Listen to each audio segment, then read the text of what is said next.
8월 22일이 무슨 날이죠, 교도님들? 예, 법인절 날이죠. 대종사님은 왜 제자들에게 법인 기도를 하게 하셨을까? 제자분들은 왜 그 뜻을 따라서 목숨까지 내놓으시려고 했을까? 도대체 무엇을 위해서 기도를 하셨을까? 이게 의문이었습니다. 왜 기도를 하라고 하시고 제자분들은 목숨까지 걸고 기도를 했을까요? 자기 성불하기 위해서 기도한 건 아니에요. 큰 목적은 인류를 위해서 한 거죠. 근데 구체적으로 인류의 무엇을 위해서 기도를 하셨느냐? 서품 13장이 이제 그 기도를 한 목적에 대해서 말씀해 주시는 내용이에요. 근데 그 핵심 내용이 무엇이냐? 모든 사람의 정신이 물질에 끌리지 아니하고 물질을 사용하는 사람이 되어주기를 간곡히 바라는 마음으로 그것을 위해서 기도하신 것이죠. 이 내용이 좀 가슴에 와닿으십니까? 물질에 끌리지 아니하고 물질을 사용하는 사람이 되어주기를. 저는 교학과 때 공부를 하는데요. 도무지 가슴이 와닿지 않더라고요. 그냥 그런가 보다 좋은 말씀이다 하지 마음이 별로 와닿지 않아요. 그때 제가 마음이 와닿지 않았던 게 사은님이라는 게 또 와닿지 않았었거든요. 기도를 하는데 뭐 하나님 하면 와닿잖아요. 사님 안에 도저히 와닿지 않아요.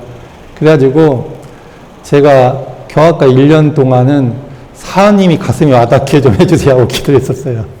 그때 기도를 어떻게 하셨느냐면 그 구간도시로 오셔가지고 8시에 모이셔서 이제 말씀을 듣고 해가지고 삼봉울에 도착해요. 그러면 이제 9시쯤 도착하겠죠. 10시에 딱 회중 시계를 딱 사가지고 10시 시간 딱 맞춰가지고 초 키고 청수 놓고 기도를 하신 거예요. 그러고 나시면 12시에 이제 다시 모이셨다고 해요. 그렇게 정성을 모아서 기도하신 거잖아요. 그런데 그 하신 목적이 뭐냐면 모든 사람의 정신이 물질에 끌리지 아니하고 물질을 사용하는 사람이 되어주기를 간곡하게 기도하신 거예요. 이게 어떤 의미가 있나. 오늘 이제 그거에 대해서 같이 알아보시겠습니다.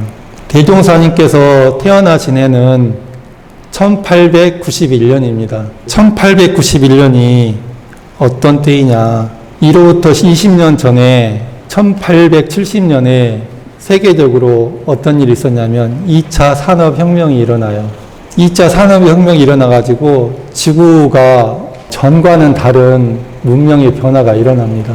그리고 이 시기에 또 어떤 일이 있었냐면 세계적으로 열강들이 약소국을 식민지화하는 일이 발생을 해요. 과학 문명이 먼저 발달한 나라들이 힘이 세지잖아요. 그래서 약한 나라들을 지배를 해가지고 강자의 위치에서 약소국을 지배하는 그게 세계적인 추세였어요. 그 추세에 따라서 동양에서는 어떤 나라가 힘이 세졌느냐면 일본이 힘이 세졌어요. 일본도 호시탐탐 식민 지배를 하려고 하는 그런 욕망이 들끓던 시기였어요. 그때 대종사님께서 이제 태어나시게 됩니다. 그리고 대종사님께서 4살이 되실 때 한국에서 큰 일이 하나 일어나요. 그게 뭐냐면 동학농민운동이라고 하기도 하고 혁명이라고도 하죠. 그게 대종사님이 4살 되시던 해에 일어나요. 1차 농민봉기가 대종사님 4살 되시던 해에 일어나고 2차 우금치 전투가 있었던 때가 대종사님이 5살 되시던 해예요. 그 대종사님 어렸을 때 일화 중에 대종사님의 비범하심이 드러나는 장면이 있는데 그게 뭐냐면 대종사님이 밥을 드시다가 아버지 밥을 이렇게 드시려고 그래요. 그러니까 아버지가 귀여워하시면서도 이제 가르쳐야 되니까 혼을 내시죠. 그러니까 대종사님이 내가 오늘 안에 아버지를 놀라게 해드리겠다고 이제 호언장담을 하셔요. 그러니까 대종사님 아버지가 막 껄껄 웃으셨죠. 그래가지고 이제 점심때가 되니까 마루강에 탁 이렇게 누워서 주무시고 계시는데 갑자기 동학군이 몰려온다, 동학군이 온다, 막 그 소리가 나는 거예요. 당시에가 대종사님 5살 되시던 애가 2차 농민 봉기가 일어나던 해잖아요. 영광도 휩쓸고 지나간 지역이라서 동학 그 꾼들이 온다고 그러면 진짜 혼비백산할 일이거든요. 그러니까는 대종사님 아버지가 혼비백산해가지고 그 생가에 가보시면 뒤에 대나무 숲이 있어요. 걸리고 와서 숨으세요. 숨어가지고 아무리 있어도 아무 소리가 없는 거예요. 알고 보니까 대종사님이 속이신 거예요. 5살 먹은 꼬마가 이제 그런 일을 합니다. 대종사님 일하러는 그렇게 나 있지만 한국사 쪽으로 봤을 때는 엄청난 일이죠. 우금치 전투에서 동학 그 농민들이 2만 명이 모여 있었어요. 그때 2만 명. 그리고 관군이 하고 일본군이 연합해서 2천 명이 있었어요. 10대 1의 싸움을 한 거죠. 근데 그 싸움 결과가 어떻겠냐면 진짜 참혹했어요. 2만 명 중에 살아남은 사람이 3천 명밖에 없었어요. 거의 학살 수준이었거든요. 이게 동학 농민군들은 제일 좋은 무기가 그 화승총 있잖아요. 불 붙여서 땅 이렇게 쏘는 거. 그게 이제 일부가 있었고 거의 대다수는 죽창 들고 싸웠대요. 근데 관군하고 일본군들은 그 신식 총하고 그 이제 그 기관총 있잖아요. 이런 걸 그리고 포도 있었고 그러니까 상대가 안 되죠. 그래서 거의 학살당하다시피 해가지고 그렇게 3천 명 정도만 살아남고 그 이후로 이제 세를 잃고 이제 흩어지게 되죠. 그리고 그 전봉준 장군, 뭐 김계남, 손아중 이런 지도자급들은 전투 중에 죽거나 잡혀서 중형을 살거나 사형당하죠. 대부분 이제 전봉준 장군을 비롯해서 처형을 당합니다. 그게 대종사님 4살, 5살 되시던 때예요. 그리고 이제 시간이 지나죠. 대종사님이 20세 되시던 무렵에가 1910년이에요. 1910년은 한국에서 어떤 일이 일어나냐면 을사늑약이 일어나요. 그래서 한국이 일본에 복속이 되어져요. 강제로 합병을 당합니다. 그리고 대종사님이 대가 가시기 2년 전 1914년에는 제1차 세계대전이 일어나요. 국내적으로나 세계적으로나 되게 혼란스러운 시기인 거죠. 그런 와중에 1916년 4월 28일에 대종사님께서 대각을 하시게 돼요. 그 전까지는 대종사님은 구도하시는 과정이었고 우리나라가 일본에 병합이 되고 세계 제1차 세계대전이 일어나고 그런 후에 대종사님께서 대각을 하시게 된 거예요. 4월 28일 날 대각하셨는데 그 해에 하신 일이 뭐냐면 7월경에 처음으로 제자들을 이제 사람들을 모아요. 그래가지고 40명이 모여요. 근데 40명이 모였는데 그 40명의 무리들이 대부분 허망한 걸 꿈꾸는 사람들이에요. 뭐 이적을 바라거나, 그러니까 그 40명을 다 제자를 삼지 않으시고 그 중에서 신실하고 진실하고 제자를 삼을 만한 분 딱 8명만 골라서 제자로 삼고 나머지는 제자를 받아주질 않으셨어요. 그게 이제 대종사님 깨달으신 첫 해 하신 일이고, 대종사님 제자 중에는 외삼촌도 있었잖아요. 칠산 육원선진. 근데 그 말씀을 들어보니까 처음에는요, 대종사님께 스승이라고 호칭도 잘 안 하고 말도 막 함부로 하고 담배도 맞담배 피고 막 이런 식으로 대종사님이 이제 제도를 하시느라고 담배도 같이 피셨나 봐요. 같이 맞담배 피고 그랬었어요. 근데 1년 정도 순숙을 시키신 다음에 원기 2년 8월에 제자들하고 처음으로 어떤 운동을 하세요. 그게 뭐냐? 저축조합 운동을 하세요. 되게 특이한 겁니다, 이거는. 보통 성인들은 깨달으시면 말씀을 선포하고 다니시지 그 외에 다른 건 안 하시거든요. 말씀을 선포하시고 인재를 양성하시고 이런 내용이 되시는데 대종사님은 특이하게도 저축조합 운동을 하셔요. 금주 단연을 시켜요. 제자들 설득해서 담배 안 피면 죽냐? 안 죽습니다. 그럼 그 돈을 모아서 돈을 모으자 하신 거예요. 그리고 술도 안 먹으면 죽냐? 안 죽습니다. 그러면 그 술 모아서 돈 이렇게 이제 저축을 하자 해가지고 그 저축조합 운동을 하세요. 그렇게 1년간 저축조합 운동을 하신 다음에 원기 3년 3월에 저축조합한 자금과 다른 사업을 하셔서 그 자금 등을 모아가지고 바다를 막아서 논을 만드는 방은 공사를 하세요. 이 내용들이 이론상의 진리, 처처불상의 진리 각에서 그런 일을 하시는 거예요. 우리를 구원할 진정한 구세주가 누구냐? 진짜 복이 어디서 오느냐? 저 하늘에서 주느냐? 부처가 주느냐? 그게 아니다. 라는 우리 정신이 있잖아요. 그래서 사실적으로 돈을 저축 전략해서 그 돈으로 바다를 막아서 논을 만들고 그걸로 자력 양성하고 보온봉할 수 있도록 기반을 잡아가시는 거죠. 그래가지고 원기 3년 3월에 방언공사를 시작해서 원기 4년 3월에 이제 완공을 하시게 돼요. 그런데 대종사님께서 방언을 마무리하시던 원기 4년 3월 1일에 우리나라에 또 큰 어떤 일이 일어나요. 원기 4년은 서기로는 몇 년이냐면 1919년이에요. 1919년 3월 1일에 무슨 일이 있었죠? 우리나라에? 3.1 만세운동이 있었죠. 방언이 거의 마무리 돼 가는데 만세운동이 일어나는 거예요. 그 영광까지 다 부럽겠죠. 그 소리를 듣고 제자들이 대종사님께 달려옵니다.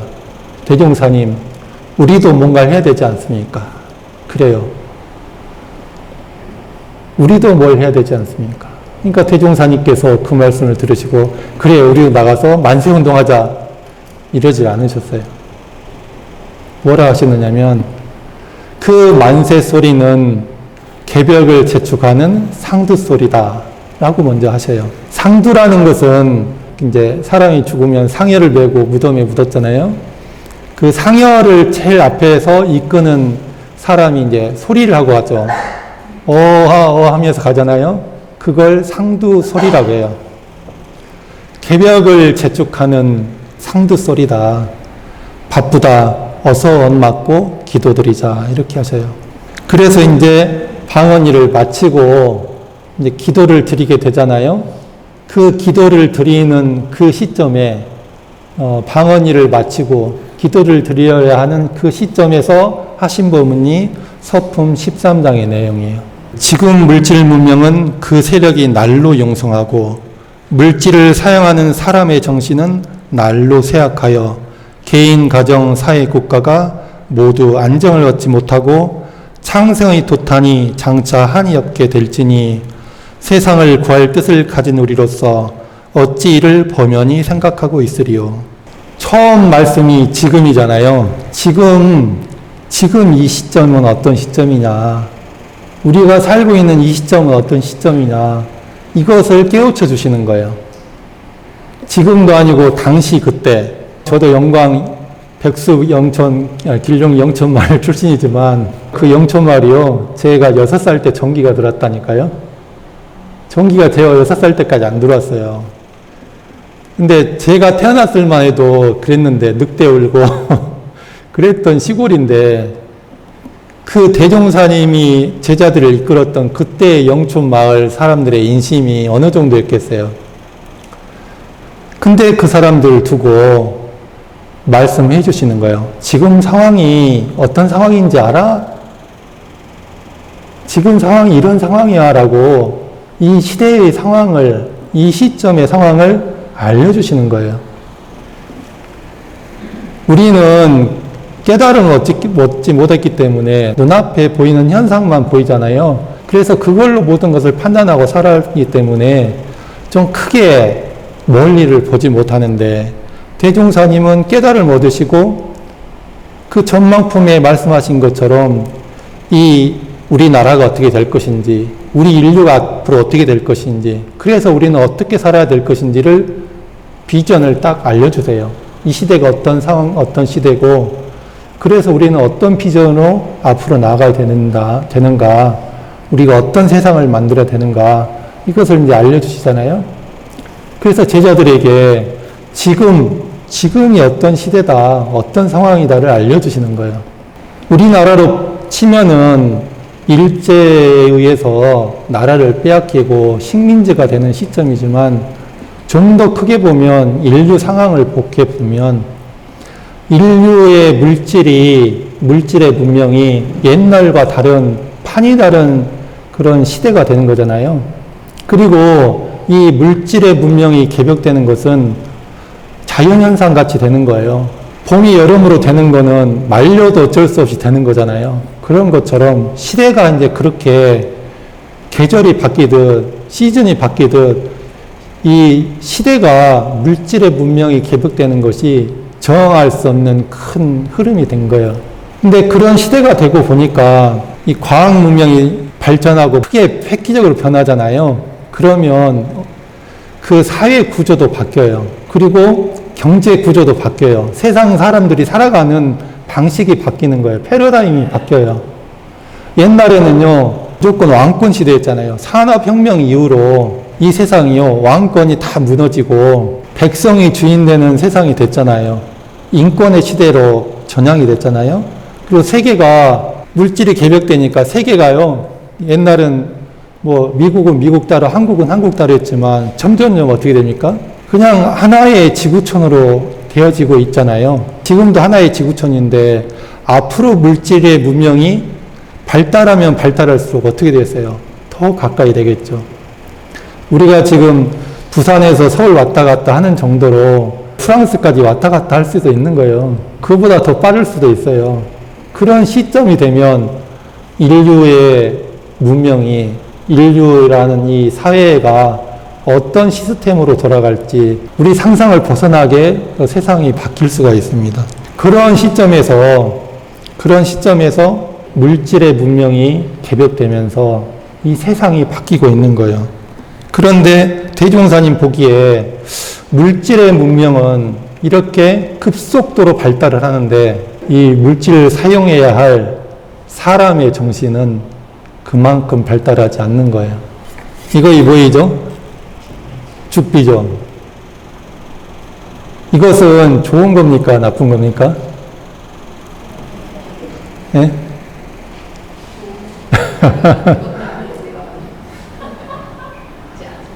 이거 자체는 좋고 나쁨이 없어요.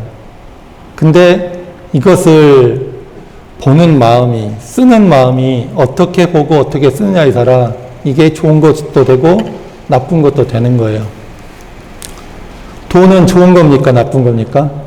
좋은 것도 아니고 나쁜 것도 아니죠. 그래요. 돈은 돈이에요. 그 자체는 하나의 사실일 뿐이에요. 근데 그 돈이 많아지는 거는 좋은 겁니까? 나쁜 겁니까? 돈이 많아지는 것. 예? 좋은 것이에요? 저번에 말씀드렸잖아요. 로또 대박 난 사람들 다 좋아지지 않잖아요. 어떤 사람은 로또 대박 나서 인생이 대박 난 사람도 있는가 하면 어떤 사람은 로또 대박 난 게 오히려 인생이 쪽박이 되는 사람도 있잖아요. 어떤 가정은요, 로또 대박 나서 하오 더 행복하게 사는가 하면 어떤 가정은 로또 대박 나가지고 그냥 집안 꼴이 말도 아니게 되는 그런 가정도 있잖아요. 돈이 많아지는 이 사실 자체가 좋고 나쁜 게 아니라 이 돈이 많아진 이 현실을 돈이 많아진 돈을 쓰는 사람의 마음이 어떤 마음이냐에 따라서 이 돈이 많아지는 게 나에게 복을 주기도 하고 나에게 고통을 주기도 하는 거죠. 물질의 문명이 발달하는 것도 그 자체가 물질의 문명이 발달해요. 그 자체가 좋은 것이냐 나쁜 것이냐 그 자체는요 하나의 사실인 거예요. 그런데 그 발달하는 문명이 발달하는 이 자체를 사용하는 사람의 정신이 어떤 정도의 정신이냐에 따라서 그게 우리한테 오히려 독이 될 수도 있고 반대로 그 발달하는 문명이 우리를 더 복되게 할 수도 있는 거죠. 3살 먹은 애들이 장난감 가지고 놀아요. 인형도 가지고 놀고 장난감 가지고 놀아요. 그 장난감은 칼도 있잖아요. 근데 장난감 칼은 아이가 가지고 놀아도 상관이 없죠. 근데 시퍼런 나리선 칼 있잖아요. 이런 칼을 3살 먹은 애기가 가지고 놀면 위험합니까? 안 위험합니까? 위험해요. 이 손을 상하고 몸을 상하고 그러겠죠. 그런데 이제 칼이 아니라 원자폭탄이에요. 그럼 어때요? 이거는 공원만 위험한 게 아니라 수많은 사람이 위험에 처하게 되는 거예요. 인류의 문명이 발달하는 게 이 정도예요. 원자폭탄 수준으로 발달을 하는 거예요. 그런데 그것을 가지고 노는 이 물질을 사용하는 그 사람의 의식의 수준이 같이 성장을 해야 되잖아요. 우리 정신은 성장을 하지 못하고 물질만 성장을 하는 거예요. 그럼 어떻게 되느냐? 꼭 마치 어린아이가 원자폭탄 가지고 노는 거랑 같이 되는 거예요. 그 파급력이, 그 피해가 옛날과는 다른 차원의 피해가 오는 거예요. 자기만 피해보는 게 아니에요. 더 많은 사람, 수많은 사람들이 피해를 봐요. 교육품 30장에서 말씀하시기를 천하에 버려진 모든 바깥 문명이 비록 찬란하다 하나 오직 마음 사용하는 법의 조정여에 따라 이 세상을 좋게도 하고 낮게도 하나니 천하에 버려진 모든 바깥 문명이 비록 찬란하다 하나 옛날하고 지금하고 비하면 문명이 수준이 다르잖아요. 진짜 찬란하잖아요. 제가 마트 있잖아요. 대형마트 홈플러스 가보잖아요. 김 하나 살라는데 왜 이렇게 김이 많아요? 가지가지 종류가 많아. 너무 많아가지고 고르다가 못 고르겠어요. 눈이 돌아가요.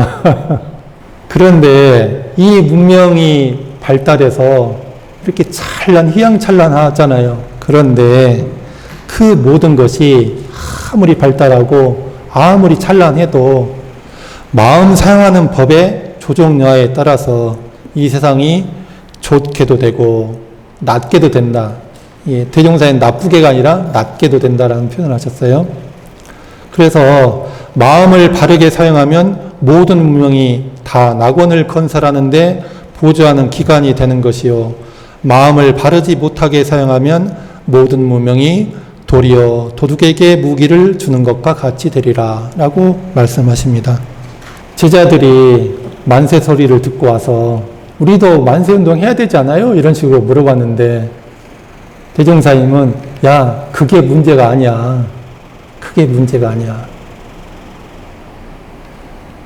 지금 이 상황이 그게 문제가 아니야. 이 정신이 물질을 사용하는 정신이 정도로 돼야지, 정신이 개벽돼야지, 세상이 이렇게 변해야지. 그러지 않으면 우리나라뿐이 아니라 세상이 다 지옥의 불구덩이에 들어가게 돼. 그러니까 우리가 나라를 위해서 만세운동 하는 것도 좋지만 보다 근원적이고 보다 중요한 일이 뭐냐.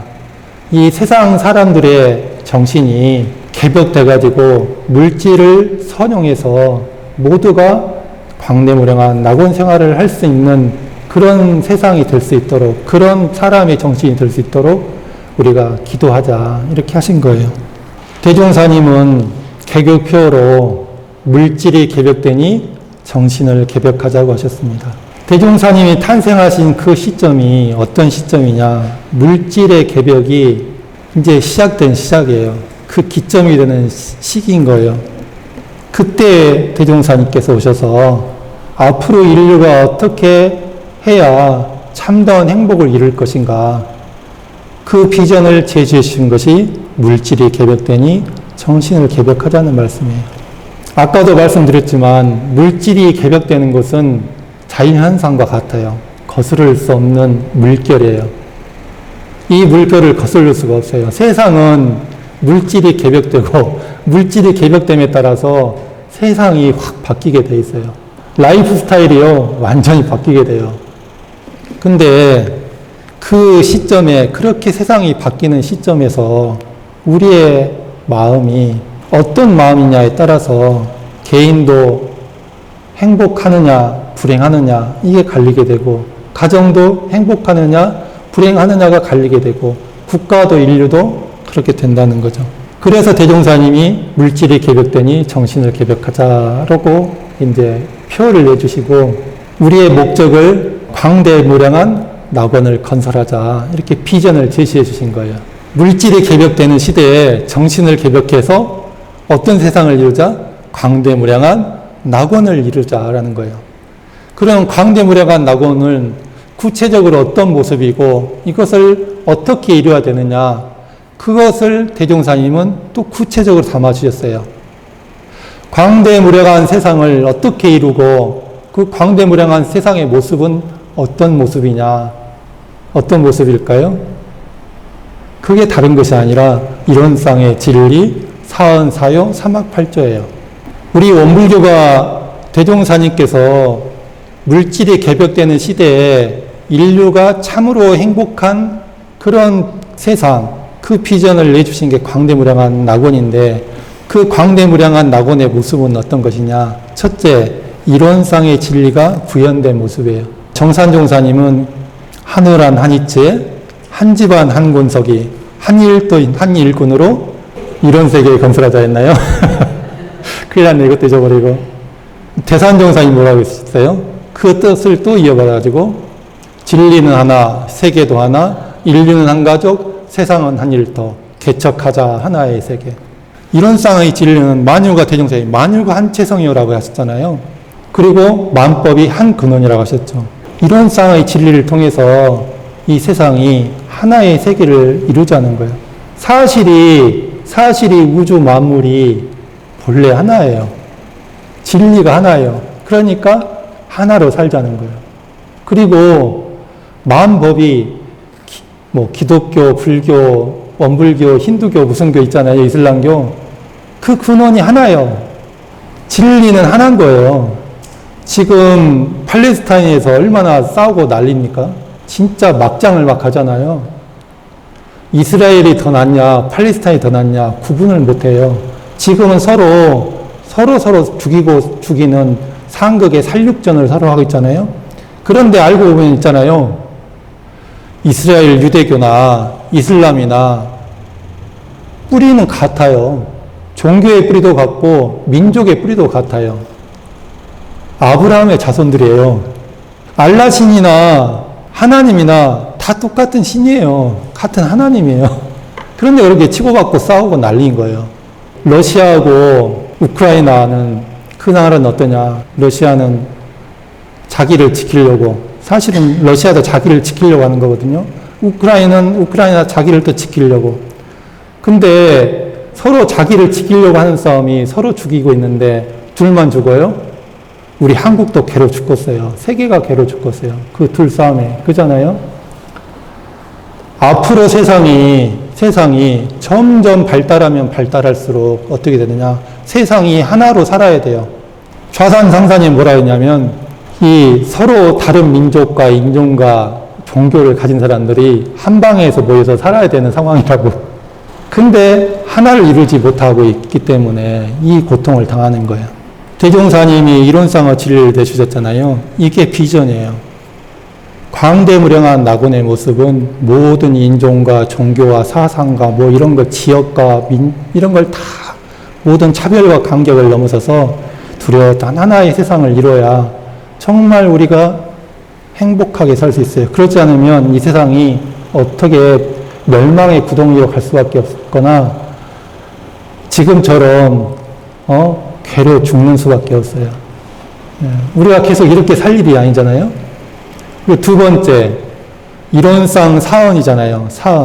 사언의 핵심은 뭡니까? 저희 하나님은 따로 없어요.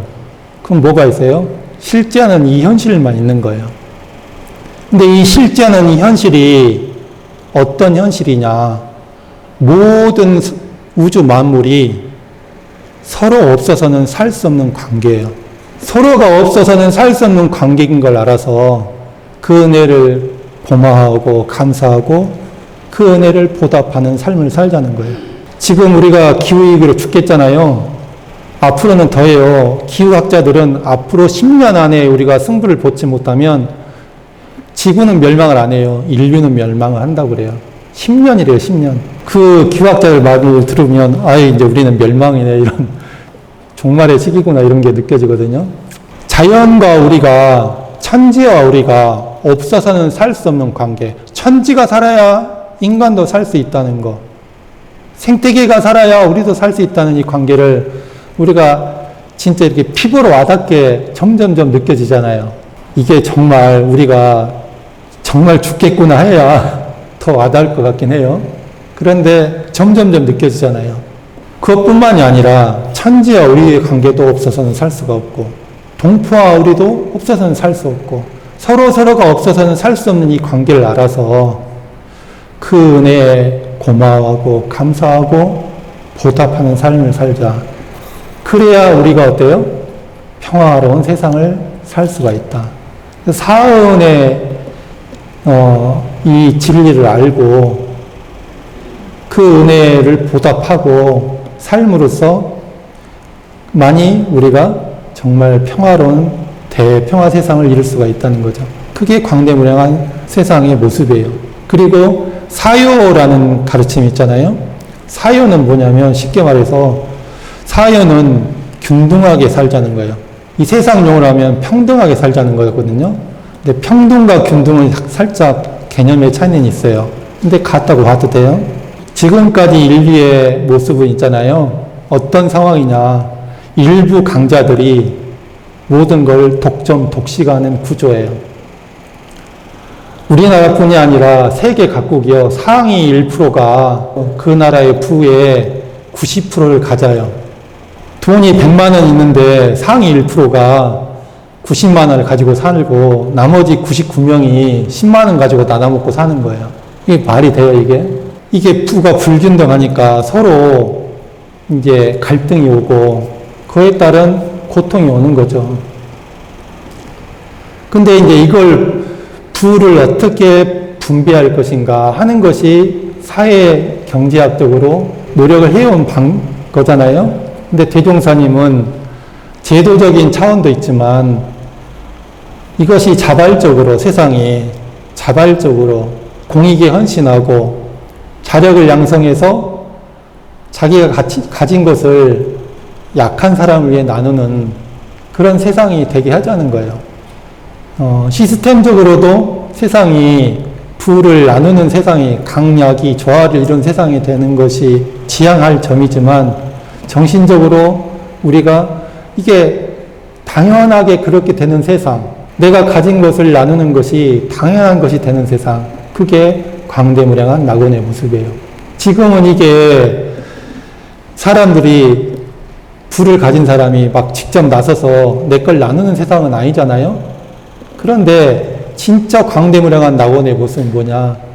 그것을 이루는 것이 광대무량한 낙원의 모습이고 인류가 정말 모두가 행복하려면 어떻게 되냐? 그런 모습이 되어야 된다는 거예요. 그리고 우리의 정신이 개벽되면 개벽될수록 인지가 향상이 되면 향상이 될수록 자연적으로 그렇게 될 것이라는 것이죠. 왜냐? 인과를 알고 영생을 알면 그렇게 될 수밖에 없어요.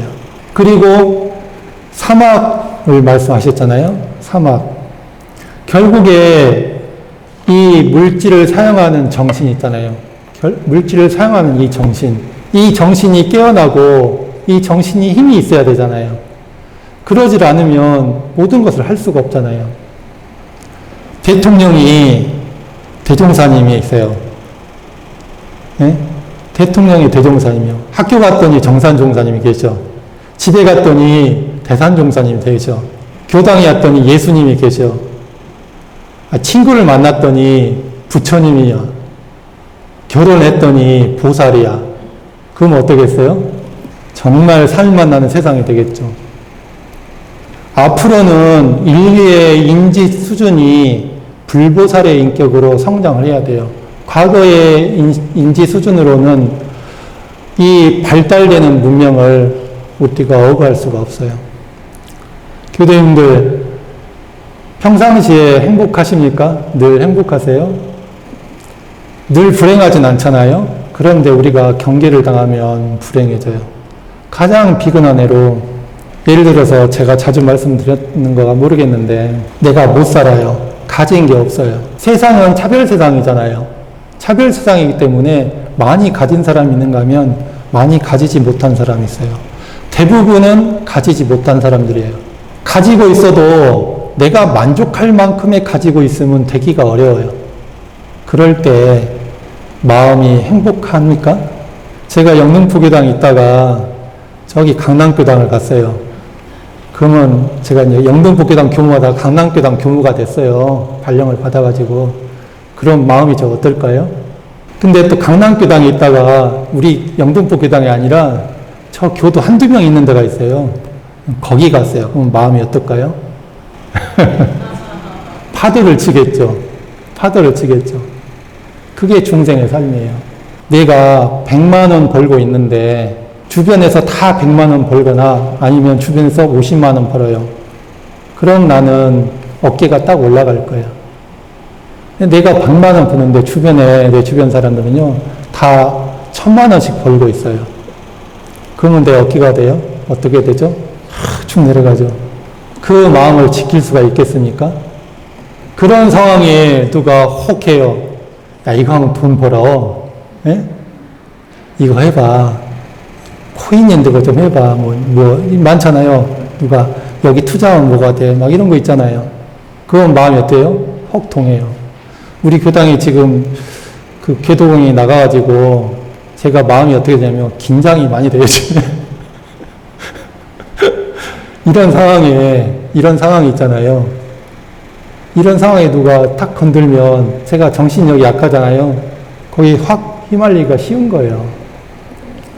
경계를 당해서 마음이 현혹되기 쉬운 것이 사람의 마음인데, 물질이 발달하면 발달할수록 어때요? 우리 마음을 혹되게 하는 것들이 많아져요. 당장 눈에 보여요. 이때 우리가 어떻게 하면 마음을 지키고 정말 건강한 마음으로, 행복한 마음으로, 정말 양심다운 마음으로 살아갈 수 있는가? 우리 아이들이 이 거친 파란 고해의 세상이잖아요. 이 세상을 어떻게 해야 건강하게, 행복하게 살아갈 수가 있는가? 정신이 개벽되질 않으면 힘든 거예요. 대종사님께서 지금 시대는 어떤 시대라고 했어요? 물질이 개벽되는 시대다. 물질이 개벽되면 어떻게 되느냐? 예전에 우리가 쓰던 물질의 수준하고는 다른 차원의 수준이 되는 거예요. 그러면 그 다른 차원의 물질의 문명을 사용할 만한 정신으로 우리가 탈바꿈돼야 된다. 그래서 정신이 이렇게 개벽이 되잖아요. 물질도 개벽이 되고 정신이 개벽돼서, 그러면 어떤 세상이 되냐? 광대무량한 세상, 참으로 행복한 세상이 되는 거예요. 참으로 행복한 세상을 이루기 위해서 이론상의 진리, 사언, 사요, 삼학팔조로 우리가 정신을 개벽하고 낙원 세상을 살자는 말씀입니다. 그러기 위해서 그런 세상이 되어주라고 간곡하게 기도한 것이 법인 기도예요. 한 달 동안 그 의미를 새기면서 이 노트를 잘 작성하시고 마음으로 기도하시면서 법인의 정신이 우리 정신이 되기를 염원합니다. 이상입니다.